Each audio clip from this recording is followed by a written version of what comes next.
In this video, we will completely define what is a periodontal disease, especially gingivitis and periodontitis. So, a chronic bacterial infection that affects the gums and bones supporting the teeth. Periodontal disease range from simple gum inflammation to serious diseases that results in major damage to the soft tissue and bone that support the teeth. So, healthy periodontal disease, there is a difference.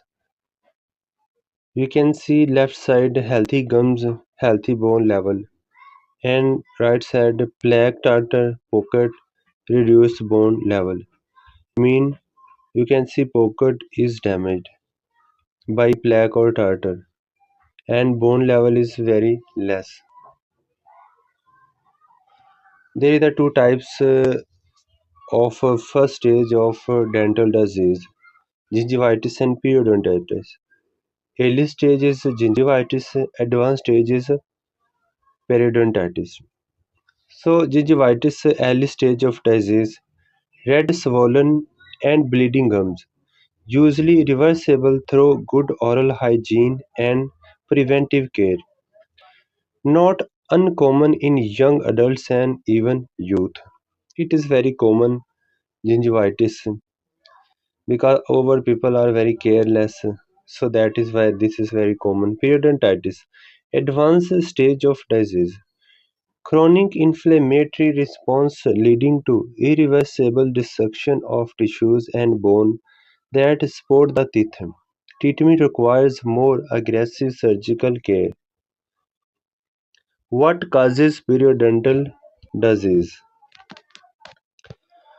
Our mouths are full of bacteria. These bacteria, along with mucus and other particles, constantly form a sticky colorless plaque on teeth.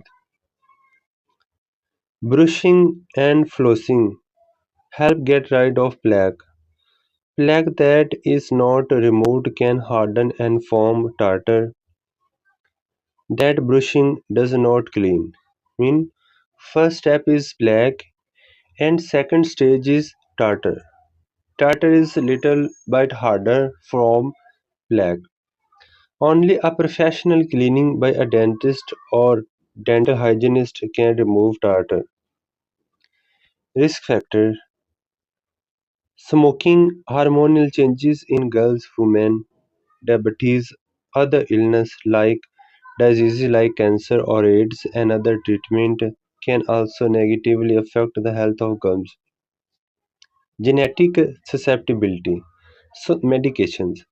There are hundreds of prescription and over-the-counter medication that can reduce the flow of saliva, which has a protective effect on the mouth. Without enough saliva, the mouth is vulnerable to infections such as gum disease, and some medicines can cause abnormal overgrowth of the gum tissue. This can make it difficult to keep teeth and gums clean. So, symptoms of periodontal disease: bad breath that would not go away, red or swollen gums, tender or bleeding gums, painful chewing, loose teeth, sensitive teeth, receding gums, or longer appearing teeth. So, receding gums, inflamed gums, plaque. You can see it left side. Inflamed gums and plaque. In right picture, you can see receding gums. Swollen gums partially obscuring teeth. Treatment of periodontal disease: deep cleaning, scaling, and root planning. Medications, surgical treatment. So first step is deep cleaning, scaling, and root planning. The dentist or dental hygienist removes the plaque through a deep cleaning method called scaling and root planning. Scaling means scraping off the tartar from above and below the gum line. Root planing gets rid of rough spots on the tooth root where the germs gather and helps remove bacteria that contribute to the disease. In some cases, a laser may be used to remove plaque and tartar. This procedure can result in less bleeding, swelling, and discomfort compared to traditional deep cleaning methods. So, medications prescription antimicrobial mouth rinse.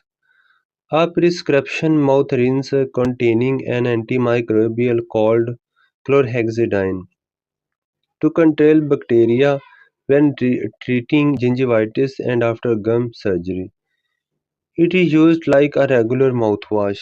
So, antiseptic chip, a teeny piece of gelatin filled with the medicine chlorhexidine to control bacteria and reduce the size of periodontal pockets. After root planing, it is placed in the pockets where the medicine is slowly released over time. Medications antibiotic gel. A gel that contains the antibiotic doxycycline to control bacteria and reduce the size of periodontal pockets. The periodontist puts it in the pockets after scaling and root planing. The antibiotic is released slowly over a period of about 7 days. Antibiotic microspheres. Teeny round particles that contain the antibiotic minocycline to control bacteria and reduce the size of periodontal pockets. The periodontist puts the microspheres into the pockets after scaling and root planing. The particles release minocycline slowly over time. Medications enzyme suppressant, a low dose of the medication doxycycline that keeps destructive enzymes in check to hold back the body's enzyme response. If not controlled, certain enzymes can break down gum tissue. This medication is in tablet form. It is used in combination with scaling and root planing. So, oral antibiotics. Antibiotics, tablets, or capsules for the short term treatment of an acute or locally persistent periodontal infection. These come as tablets, capsules, and are taken by mouth. Surgical treatment. Flap surgery. A dentist or periodontist may perform flap surgery to remove tartar deposits in deep pockets or to reduce the periodontal pocket and make it easier for the patient, dentist, and hygienist to keep the area clean. This common surgery involves lifting back the gums and removing the tartar. The gums are then saturated back in place so that the tissue fits around the tooth again. Surgical treatment. Bone and tissues graft. In this, dentists regenerate any bone or gum tissue lost to periodontitis. Bone loss on radiograph A and B. A slight interproximal bone loss. Greater bone loss is seen in advanced periodontal disease. So you can see there is a difference between A and B. B is much empty, and in B picture you can see bone is much more loss from A. Prevent periodontal disease. Practice good dental hygiene. Consistent good dental hygiene can help prevent gingivitis and periodontitis. Brush twice daily with a fluoride toothpaste. Be sure to replace toothbrushes every 1 to 3 months. Clean between the teeth with floss or an interdental cleaner. Eat a well balanced diet and limit between meal snacks. Have regular visits with the dentist for teeth cleaning and oral examinations. If you smoke, you should quit. Smoking is a major risk factor for gum disease. Summary. Periodontitis is a disease involving pathology of one or more of the four components of the periodontium. Periodontal disease is an umbrella term for several clinically similar types of disease. So thank you very much to see video. If you like this video, please like subscribe my channel. Thank you.